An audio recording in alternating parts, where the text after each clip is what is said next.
இந்திய சினிமா ஆரம்ப காலகட்டத்தில லைக் வந்து புராண கால சினிமாக்களை வந்து உருவாக்கிட்டு இருந்தது. அப்புறம் சுதந்திர இந்தியாவை பற்றிய சுதந்திர கதையாடல்களை பற்றிய திரைப்படங்கள் வந்து உருவாக ஆரம்பிச்சது. அதுக்கப்புறம் வந்து கொஞ்சம் வந்து தமிழ்நாட்டில வந்து ஒரு பெரிய மாற்றம் நிகழ்ந்தது. திராவிட இயக்க சினிமாக்களை பற்றி திராவிட கட்சிகளை பற்றி அவருடைய கொள்கைகளை பற்றி பேசுகிற சினிமாக்கள் நெறைய உருவாச்சு. அதுக்கு முன்னாடி தான் இந்த புராண கால சினிமாவிலிருந்து அப்படியே கொஞ்சம் மேடை சினிமாக்கள், அந்த சுதந்திர இந்தியாவை பற்றிய சினிமாக்கள் வந்து வந்துட்டு இருந்த மாறி திராவிட சினிமா வந்து உருவாச்சு. அப்பதான் நெறைய பேர் அண்ணாதுரை, திரு கலைஞர் அவர்கள் அந்த மாரி வந்து நெறைய பேர் வந்து கதை வசனம் எழுத, பாடல்கள் எழுத, பட்டுக்கோட்டை கல்யாணசுந்தரம் மாரி நெறைய ஆக்டர்ஸ் வந்து உள்ள வந்து சினிமாவை வந்து ஒரு சமூக ரீதியா வந்து அண்டர்ஸ்டாண்ட் பண்ணி மக்களுக்கு வந்து சமூக கருத்துக்களை கொண்டு போய் சேர்த்து ஒரு பிரச்சார யுக்தியாக வந்து பயன்படுத்தினாங்க. அதுவும் தமிழகத்துல வந்து இது வந்து மிக முக்கியமான மாற்றமா நிகழ்ந்தது. மற்ற மாநிலங்கள்ல வந்து அந்த மாரி நடக்கிறதுக்கான வாய்ப்பு இல்ல. ஆனா தமிழகத்துல வந்து மிக முக்கியமா குறிப்பா திராவிட இயக்கங்கள் வந்து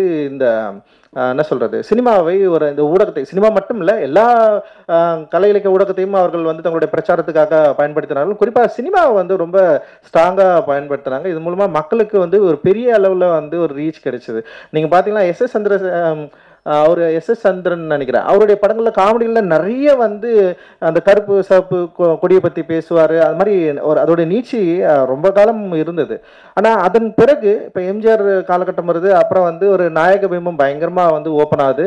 அதுக்கப்புறம் வந்து இப்படி திராவிட இயக்க காலகட்டம் அது அவங்க வந்து ஆட்சியை பிடித்ததுக்கு பிறகு வந்து சினிமா வந்து டக்குன்னு வந்து வேற ஒண்ணா மாறுது. முழுக்க கமர்ஷியல் அப்படின்ற மாரி வந்து டோட்டலா வந்து வேற ஒரு இடத்துக்கு போகுது. அதுக்கப்புறம் வந்து அதுல தான் நெறைய நடிகர்கள் வராங்க. புதிய நடிகர்கள் வராங்க. கமலஹாசன் வராரு, திரு ரஜினிகாந்த் வராரு. இது மாரி நெறைய பேர் வந்து உள்ள வராங்க.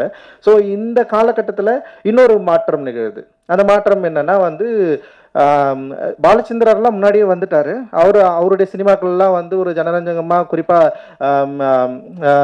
என்ன சொல்றது, ஒரு ஹியூமன் எமோஷன்ஸ் பத்தி, குடும்ப உறவு பத்தி ரொம்ப மேட்டுமையான திரைப்படங்கள் வந்து உள்ள நடந்துட்டு இருக்கு. நாடக சினிமால இருந்து மாறாம அப்படியே இருந்துட்டு இருக்குது. சில பேர் இப்ப ஸ்ரீதர் மாதிரியான சில இயக்குனர்கள் வந்து வீணை பாலச்சந்திரன் சில இயக்குனர்கள் வந்து ரொம்ப வேற ஒரு டிராமா வந்து எடுத்துட்டு இருக்காங்க. ரொம்ப ஒரு மாதிரி மிக்ஸ்டா இருந்த காலகட்டத்தில இருந்து அப்புறம் வந்து ரொம்ப கமர்ஷியல் சினிமா ஸ்டார்ட் ஆகுது. அந்த டைம்ல தான் வந்து பாலு மகேந்திரா அண்ட் வந்து பாரதி ராஜா வந்து உள்ள வராங்க. அவங்க உள்ள வந்ததுக்கு அப்புறம் வந்து தமிழ் சினிமாவில் மிகப்பெரிய மாற்றங்கள் வந்து நிகழுது.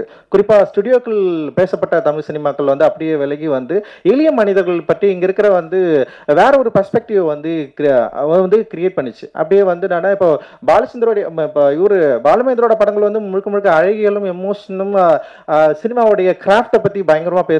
அந்த பாரதிராஜாவோட சினிமாக்கள் முழுக்க முழுக்க மக்களுடைய லைஃபை வந்து பேச ஆரம்பிச்சது. அதோட லாங்குவேஜ், அதோடைய முகங்களை வந்து வித்தியாசமான லைக் அதாவது ரியலான முகங்களை வந்து காட்ட ஆரம்பிச்சது.